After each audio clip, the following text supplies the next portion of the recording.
ചിറ്റൂർ ആര്യമ്പള്ളത്ത് യുവാവിനെ ദുരൂഹ സാഹചര്യത്തിൽ മരിച്ച നിലയിൽ കണ്ടെത്തി. ആര്യമ്പള്ളം സ്വദേശിയായ എം ഹരികൃഷ്ണനാണ് മരിച്ചത്. 24 വയസ്സായിരുന്നു. ഇന്ന് രാവിലെയാണ് സംഭവമുണ്ടായത്. കടയുടെ മുന്നിൽ റോഡരികിനോട് ചേർന്ന നിലയിൽ മൃതദേഹം കണ്ടെത്തുകയായിരുന്നു. അടിവസ്ത്രം മാത്രമാണ് യുവാവിന്റെ ശരീരത്തിൽ ഉണ്ടായിരുന്നത്. സംഭവം ശ്രദ്ധയിൽപ്പെട്ട നാട്ടുകാരാണ് പോലീസിനെ വിവരമറിയിച്ചത്. പിന്നീട് ചിറ്റൂർ പോലീസ് സ്ഥലത്തെത്തി ഇൻക്വസ്റ്റ് നടപടികൾ പൂർത്തിയാക്കി. തുടർന്ന് മൃതദേഹം പോസ്റ്റ്മോർട്ടത്തിനായി മാറ്റി.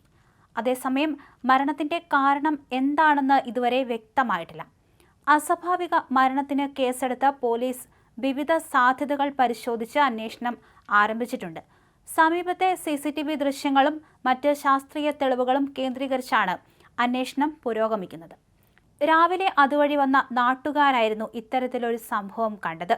അവരും പേടിച്ചു പോയിരുന്നു. പെട്ടെന്ന് തന്നെ നാട്ടുകാർ പോലീസിനെ വിവരം അറിയിക്കുകയായിരുന്നു.